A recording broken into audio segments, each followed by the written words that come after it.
The sponsorships start being a year of learning. Dr. Paul Koningsberg, in memory of his brother, Dr. Sam Koningsberg, Shimon Reuven ben Labush, and Ed Goldberg's cousin, Nisan Hara Nisan ben Fardosa. Paula and Bob Bromberg, in memory of their dear friend Julian Smith, Yehuda ben Yisrael. Malka Mann, in memory of her family murdered in the Holocaust.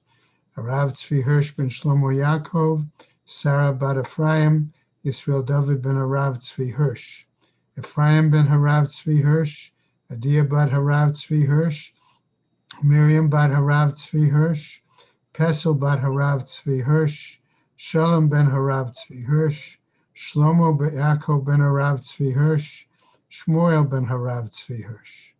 The many friends of Dr. Marvin Blush, Moshe Shalom ben Yitzchak Halevi, friends of Toby Paris, Sarah Tova bat Yisrael Dov, friends of Malka Levi, Malka bat Yosef, friends of Avi Gidler, Avram Meir ben Shimon, Cheryl Sher, her children and grandchildren, in memory of her uncle, founding member of BRS, Dr. Israel Brook, Yisrael ben Harav Akiva, Marcia Federbush and family, in memory of her husband, Dr. Oriel Paul Federbush, Oriel ben Harav Shimon.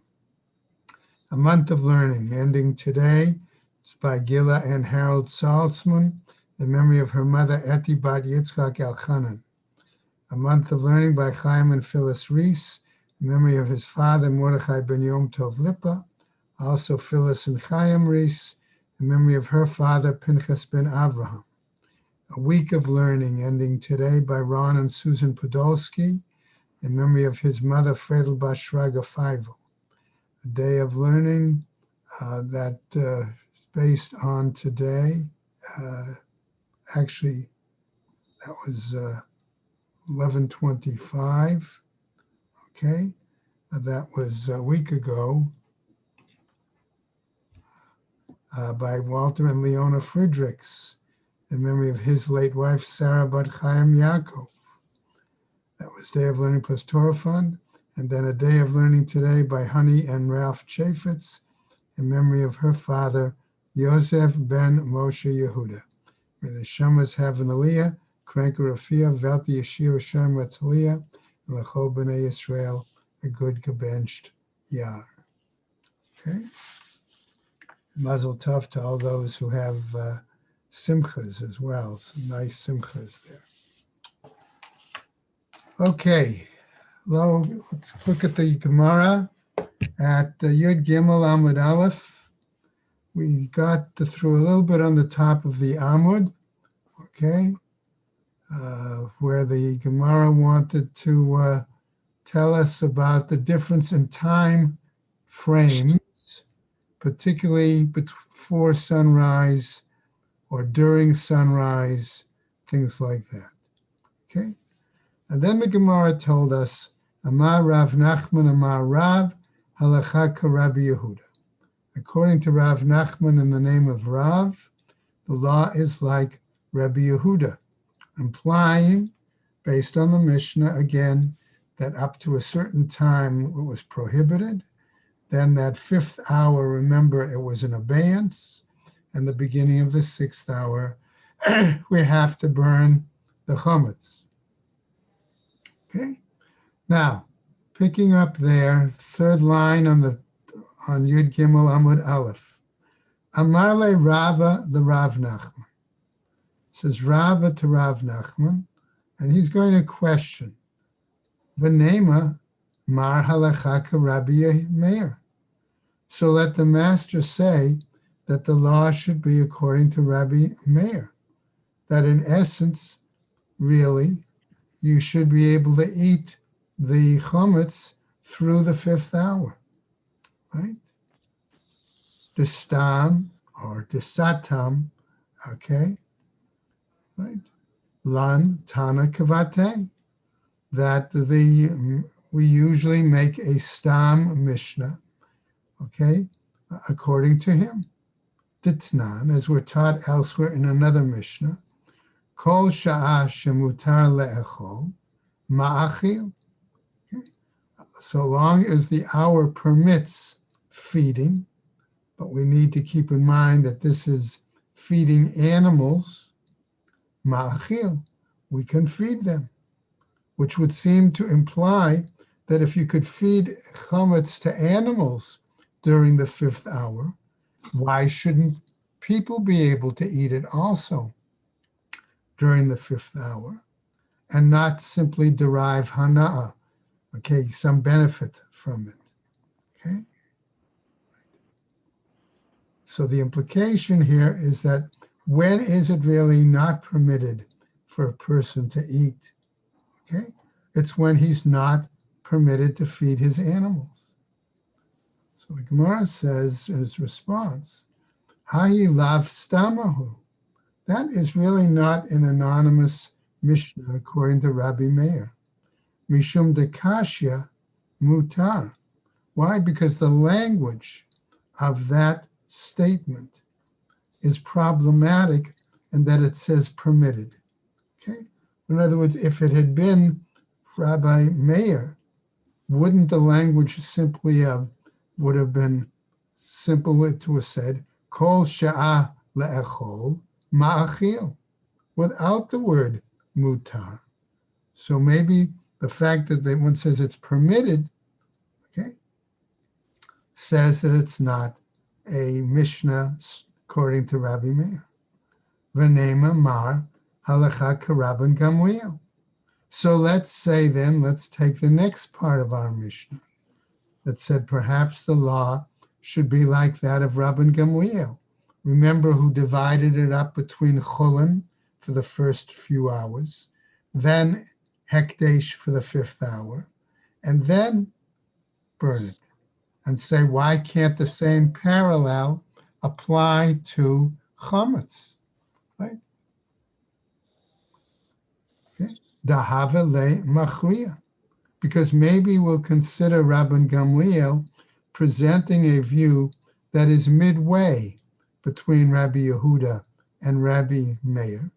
And when we do so, that third opinion for the moment is actually a deciding opinion who basically, want to say tip the balance or is a deciding factor. Amale says to him, Rabban Gamliel, lav machriyahu. But Rabban Gamliel's opinion towards the latter part of our Mishnah, says the Gemara, is not a deciding view. Tam de nafshe kama. Because really Rabban Gamliel was stating his own reasoning. Okay? Art Scroll has a fairly lengthy note, by the way, on 13A1. Number 6, if you want to review that, that even though it differentiates between two kinds of chametz, but as I say, that is the implication, right? So, v'ibayat ema. And if you wish to say the following, Rav, remember Rav Nachman said it in the name of Rav, Rav da'amar ki hai Tana. Rav was saying it according to the particular Tana, the Tana that taught the following, Arba Asar shechal liot b'Shabbat, if the 14th of Nisan, Pesach, Erev Pesach, came out on Shabbos, what do we need to do? Meva'arin et hakol milifnei haShabbat. We must dispose of all chametz before Shabbat. V'sorfin trumot tmeot tluyot v'taharot. And that's when we also must burn not only truma that is tameh, but even truma that's in limbo, in abeyance, or even valid truma. Umeshairin min hatahorot mazon shtei seudot. And we leave over, if you're ochel but tahora, if you're a chaver, for example, all right, must leave over then enough food for 2 meals, kedei le'echol ad arba sha'ot, so that one would have enough to eat, okay, through the fourth hour. Divrei Rabbi Elazar ben Yehuda Ish Bartota, and according to the view of Rabbi Elazar, son of Yehuda of Bartota, Sha'amar Mishum Rabbi Yoshua, who said it in the name of Rabbi Yoshua. Now, Gemara wants to respond at this point. Amrulo, they said to him, Tahorot lo yisrafu. The truma that is tahor, okay, that it's still valid, still good, don't burn. Shema yimtza'u lahen ochli. Okay, why burn it at the end of the fourth hour? Okay, or even the beginning of the sixth hour. Right? Maybe you'll find somebody, another Kohen, for example, okay, right, to eat it.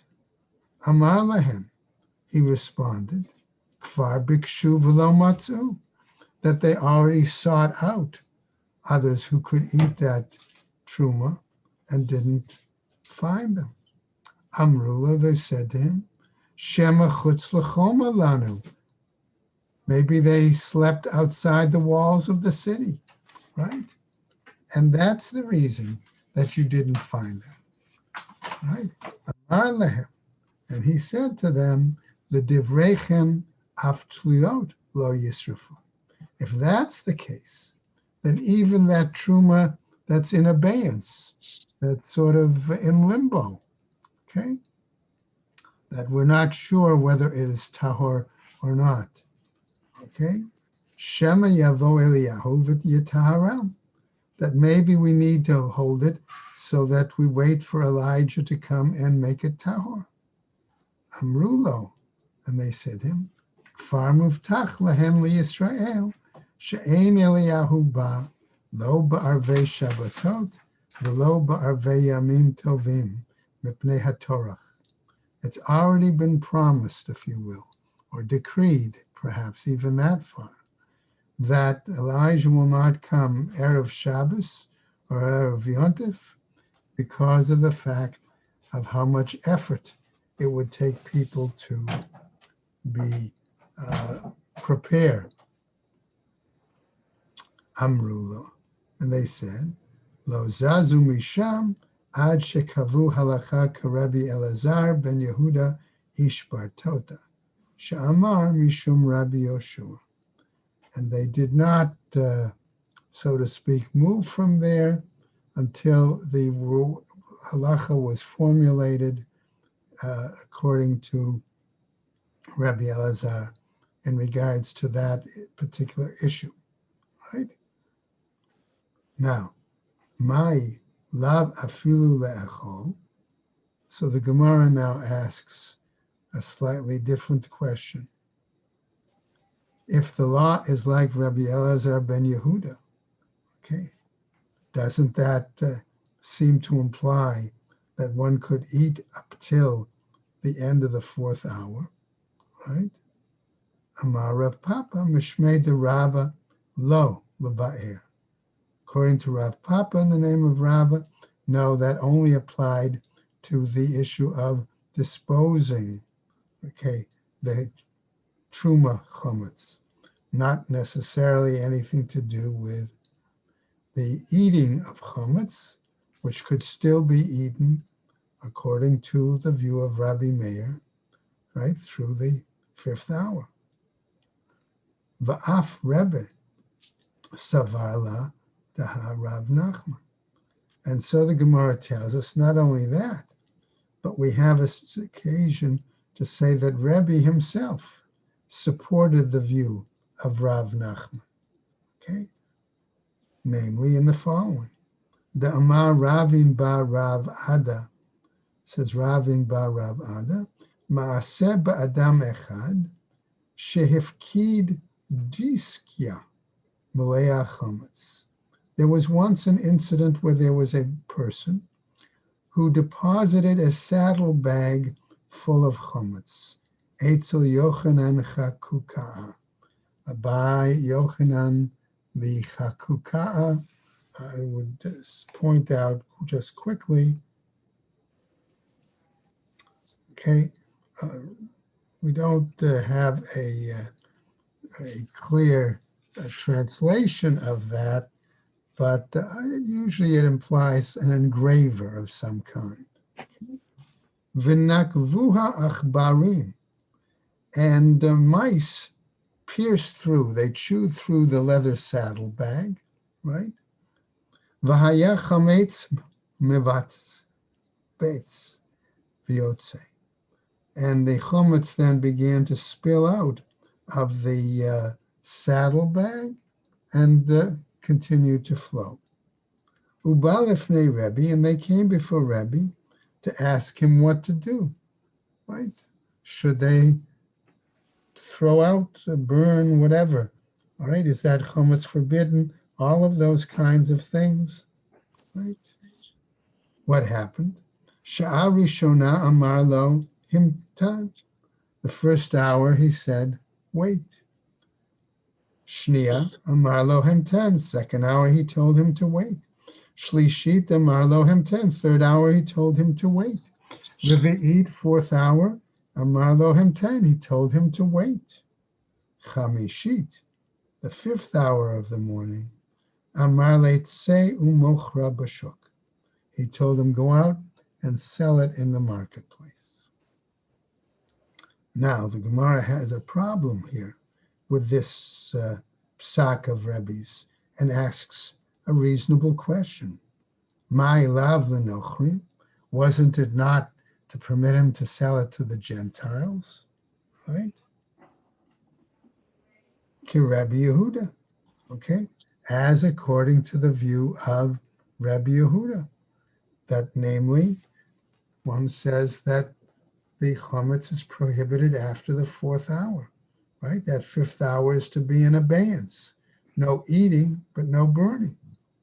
Amar Rav Yosef, says Rav Yosef, no, Yisrael. No, he could sell it even to Jews. Rabbi Meir, even according to the view of Rabbi Meir. In other words, you can't use that proof of that story with regarding to Rebbe to support your argument clearly that Rebbe held like Rebbe Yehuda. Amar le Abai, and now for Abai responds, Eli Yisrael. If we're saying it was a Kutu Yisrael, okay, what happens? Nishkile lenavshe, right? What happens here? Okay, why couldn't the person have taken it for himself? Mechum shchashta. Why? Because he's suspect. The Tanya. Because we have a Braita that tells us the following. Gaba'etz daka she'en lehem aniyim lechalek. If those community gabbais who are in charge of the charity fund no longer could find poor people to give the money, right? Portin la'achirim. They change the money, the coins, with others. Ve'en portin la'atzmam, and they don't change the money with their own coins. Furthermore, says the Braita, Gabbai tamchui, even those gabbais in charge of the tamchui, the food distribution to the poor, she'en lahem aniyim lechalek, if they don't have poor people to share the tamchui, the, as I said, food provisions, food bank, whatever we want to call it, the platter, all right, whatever, okay? Mochrin la'achirim, they sell it to others. Ve'ein mochrin la'atzman, and they don't sell it to themselves. They can't buy that leftover food themselves. Mishum shene'amar. Why? Because it says, Vayitim nikiim me Hashem u'me Yisrael. That you need not only to be guilt-free, I'll put that word there, okay? Innocent, not only before Hashem, but before the community, Okay, I keep thinking when I prepared this, boy, it would be good if we could make some sort of a public awareness of this statement. Amarle. Okay, so they said to Rav Adabar Matna, the Rav Yosef. He says to Rav Yosef, Beferush Amartlan. But wait a second. You raised the question of whether Rebbe could hold by Rabbi Yehuda or even by Rabbi Meir. But remember Rav Yosef. We remember that Rav Yosef was ill towards the end of his life and forgot much of his learning, and his students had therefore to remind him, and that's what we see. Beferush Amartlan, specifically, he says, you told us, right? Namely the following. Say umachran lenachrim, to Rabbi Yehuda, that when Rabbi told him to go out and sell it, it was to sell it to Gentiles as the view of Rabbi Yehuda. Amar Rav Yosef, Kiman Hazla Hashma'ata de Rebbe. He says, according to whose view then did Rebbe follow? Rabban Shimon ben Gamliel, the view of Rabban Shimon ben Gamliel. T'tznan. Why? Because it's taught elsewhere in a Mishnah.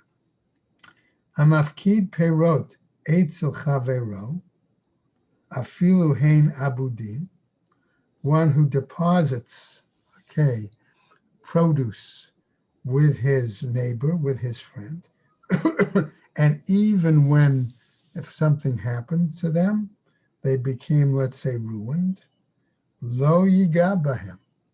He should not have any contact with them. In other words, he can't sell them. Rabban Shimon ben Gamliel says, Mochrin b'beit din b'bnei hashavat aveda. That Rabban Gamliel says he may sell them within the contexts of the court. Why? Because then it's like he's returning a lost object to the person who had deposited it with him.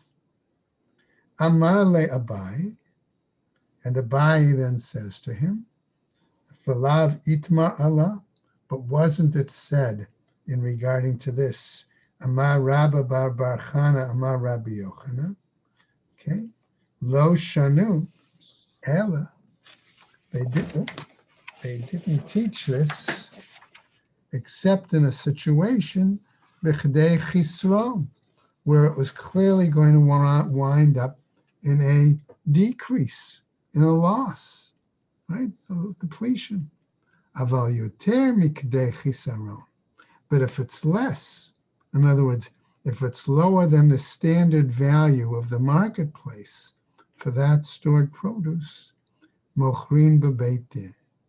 Okay, then one could sell it within the context of the court. Kol shekain hacha, and certainly all the more so here. The hapside legamre, because in this case, right, if Yochanan Chakuka didn't sell it, there would be a serious, serious loss. Okay, all right. Having discussed that perspective, let's say, we now continue with the next part of our Mishnah. Okay. Remember that part of the Mishnah was another statement by Rabbi Yehuda saying that they used to have two loaves, okay? Those loaves were put out, okay, for the Todah offering, okay, and they were on a bench in the Temple Mount. Now, we might ask the question, how would it be possible for people to see them, okay? And certainly if they were in the temple precinct, they would see it. But outside, let's go on and see what the Gemara tells us. V'odamar Rabbi Yehuda shtei chalot chuli. What did he say? Tana kame de Rabbi Yehuda. Okay, that we say that a Braita teacher taught it before Rabbi Yehuda. al gav ha'itztaba, on top of the bench. Amarle, he said, v'chi lahatzniyan hu tzarich, do they have to hide them, put them in a secure place? Tani al gav ha'itztaba. No, you should teach it that they put it such that it was on the gag, on the roof of where that bench is. In other words, there were benches, okay, along the, let's say, sides, porticos of the temple, and they would put it on top of the roof, okay? That then could be not only seen by people theoretically in the temple precinct, but even those passing outside. Amar Rachava, Amar Rabbi Yehuda. So Rachava, it says in the name of Rabbi Yehuda, the following: Har Habayit, right, the Temple Mount, right, what we have here, Stav Kafur Haya. It was a double row of colonnades. Tanya Nami Hachi, and we have a Braita that teaches this as well. Har Habayit Stav Kaful Haya, that the Har Habayit, the Temple Mount, the facility, okay, had a double row of columns. Rabbi Yehuda Omer, and Rabbi Yehuda therefore says in that regard, Itz Tavanit Hitua Nekret Stav Lifnim Mistav. He said, what do we have here? Is that we actually have a column within a column, was how it was arranged, okay? And that you had these rows and you put it on top of the roof of where the top columns were, right? Not only that, but now our Mishnah told us these Todah bread offerings were psulot, that they were invalid. Amai psulot, asks the Gemara, why were they invalid? Amar Rabbi Chanina, says Rabbi Chanina, mitoch shayu merubot, because they were excessive. They were more than what was needed, okay? In other words, if they baked more than what was needed, okay, you had left over, exactly, bread, right? Nifsalot belina, and because they were left over then overnight, they were therefore pasul. They were no longer viable. Titania, as we're taught in the Braita, ein mevi'in todah b'chag hamatzot mepnei chametz Shabbat, that one does not bring a todah offering, okay, on the eve, I'm going to say, of Pesach, right? Why is that on the festival of Pesach? Because of the chametz that is in it, the leaven that is there. Pshita, says the Gemara. Isn't that obvious? Amar Rav Ada bar Ahava. Hacha biyudalid askinan. Here we're talking about bringing it actually on the 14th, when chametz would still be permitted in the morning, right? A kasavar, and therefore the opinion seems to be ein nevi'in kadashim lebait hapasul, that we don't bring certain kadshim specifically to the Beis Hamikdash, where we know in advance that they're going to become those offerings invalid. V'kuli alma b'shlosha asar ma'itei laho. And therefore the people would bring their Todah offerings on the 13th, right? Umitoch shehein merubot. And because so many people came as part of Aliyah Regel and things like that, that they brought so much Todah offerings, nifsalot belina, then they became left over overnight, and as a result, they became invalid. Now, the Gemara wants to tell us a different explanation. Mishum Rabbi Yanai. Okay? This was said in regards to the view of Rabbi Yanai. Amruk Sherotayu. He said that those offerings, okay, should be considered valid offerings. Vela amai kari laho psulot. So why then did they refer to them as invalid? Shalo nishchat alehen hazevach. Why? He says, because specifically on those specific loaves, there was no animal offering that was slaughtered and had its blood sprinkled in association with those specific loaves. V'nishchot, says the Gemara. So let them slaughter an offering along with it. Okay? She'abad hazevach. Maybe it's possible that the offering got lost. So the Gemara says, V'naite zevach acher v'nishchot. So bring another offering and slaughter that one, right? And therefore those loaves ought to be permissible. The amar zo toda v'zo lachma. Why? Because we say when the person brings it, this is my toda, my bread offering, and this is, right, my animal offering, right? So therefore I've got both. Ukeda Rabba. And this is according to the view of Rabba. The Amar Rabba, he says, Avad halechem.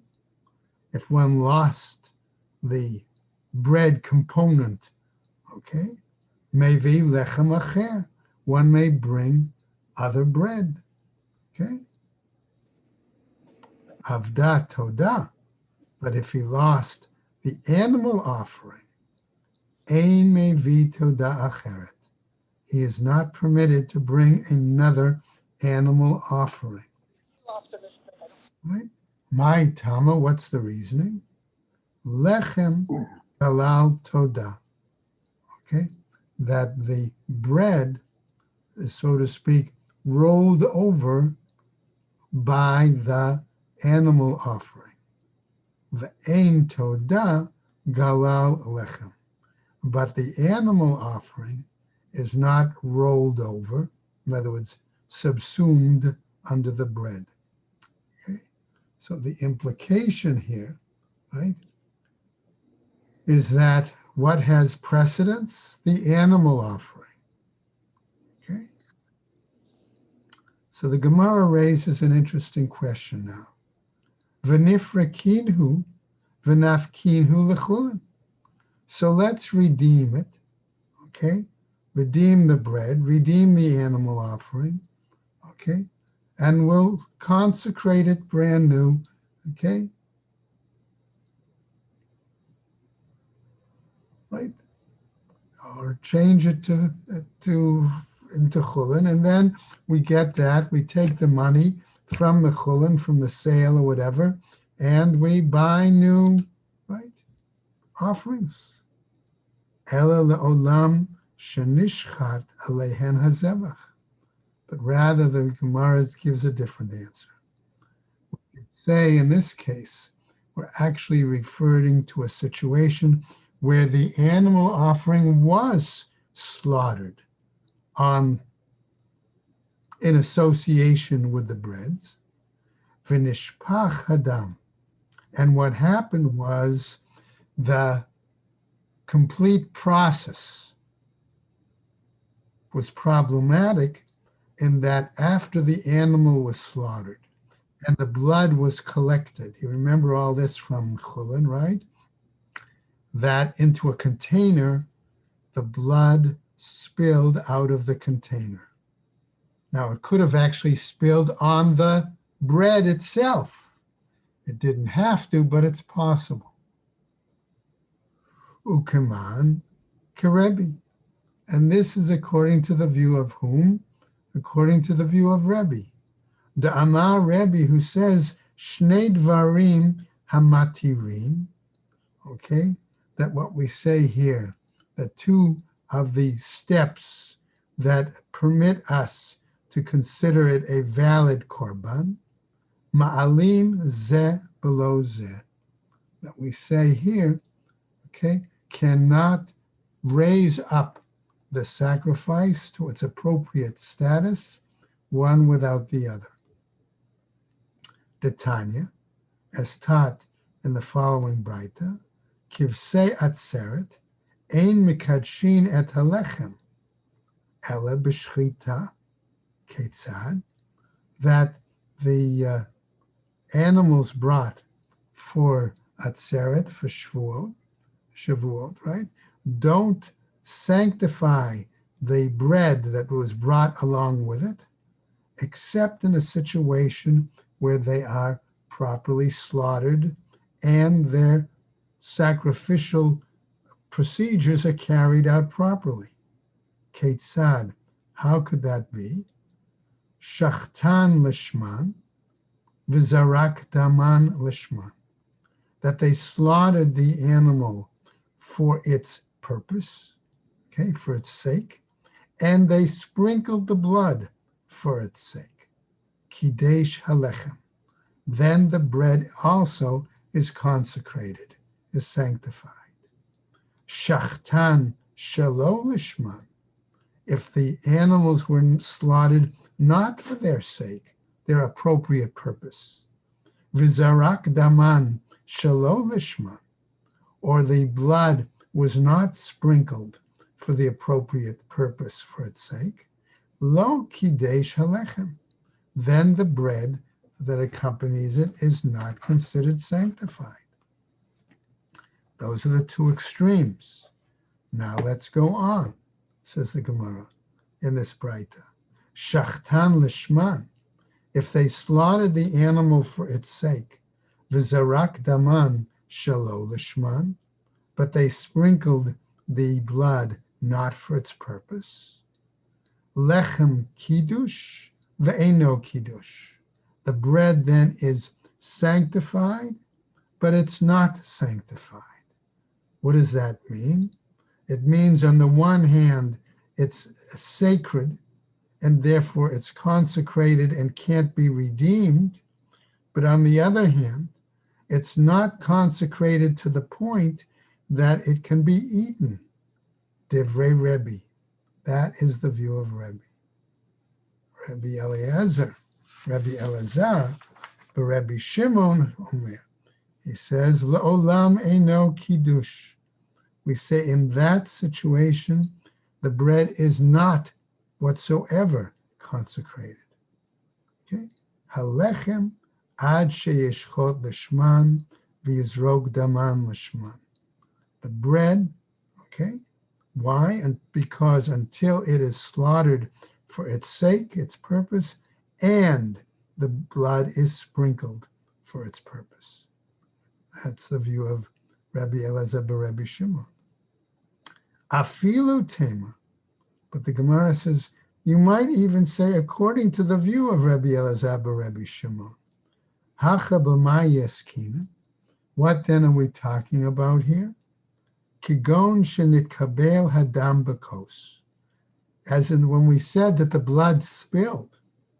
Okay, the blood was appropriately collected in the cup, v'nishpach, and then that's when it spilled out.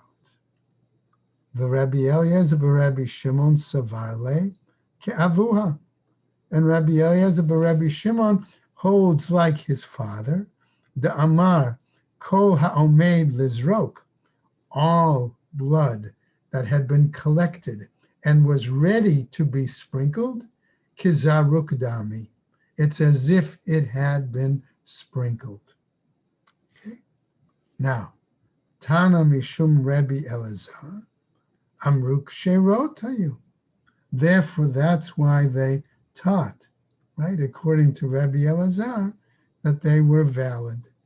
Kol zman shemunachot kol ha'am ochlin. And therefore, all time that these loaves were present, available, the people could eat chametz. Nitla achat mehen. Okay, if they took one of the loaves away, tolin, we therefore hold it in abeyance. In other words, that's that fifth hour. Lo ochlin v'lo sorfin. They can't eat it, they can't burn it. Nitlu shtehen, if they took both of the loaves, okay, removed both of them, kulan sorfin, then everyone burns, right? Their chametz. Now we're going to roll over a tiny bit. Tanya Abi Shaul. So Abba Shaul, however, then taught the following brayta. And this is what he says. Shtei perot hayu chorshot bahar hamishcha. He gives another example of something that could serve as a viable physical symbol, okay, to the people. Right? There were two cows that would plow on the Mount of Olives. Kol zman sheshtehen chorshot, so long as they were plowing, both of them, kol ha'am ochlin, the people could eat. Nitelet echat mehen, if one of them is removed, tolin, then it's in abeyance, it's hanging, right? Lo ochlin v'lo sorfin, one doesn't eat, one doesn't burn. Nitlu shtehen, if they took both of the cows away, hitchilu kol ha'am sorfin, then all the people knew it was time to burn their chametz. Okay. Now we're going to stop there for this morning. And I would strongly suggest, besides wishing everybody a good Shabbos, that if you're using Art Scroll, okay, it is certainly worth looking at the introduction that Art Scroll shares with us on 14A1 and 14A2 prior to looking at this particular sugya, because this is going to carry us through for quite a number of dapim to follow. Okay, so everybody have a good Shabbos and stay well, everybody. Thank you. Shabbos. Shabbos to you. Thank Thank you you. very much. Good Shabbos to everyone. By the way, Harvey, I did get a chance to look at that article from Rabbi Goldberg. Oh, good. Interesting. Okay, yeah. Shabbos, good Shabbos. Great Shabbos, day, everyone. Good everybody. day.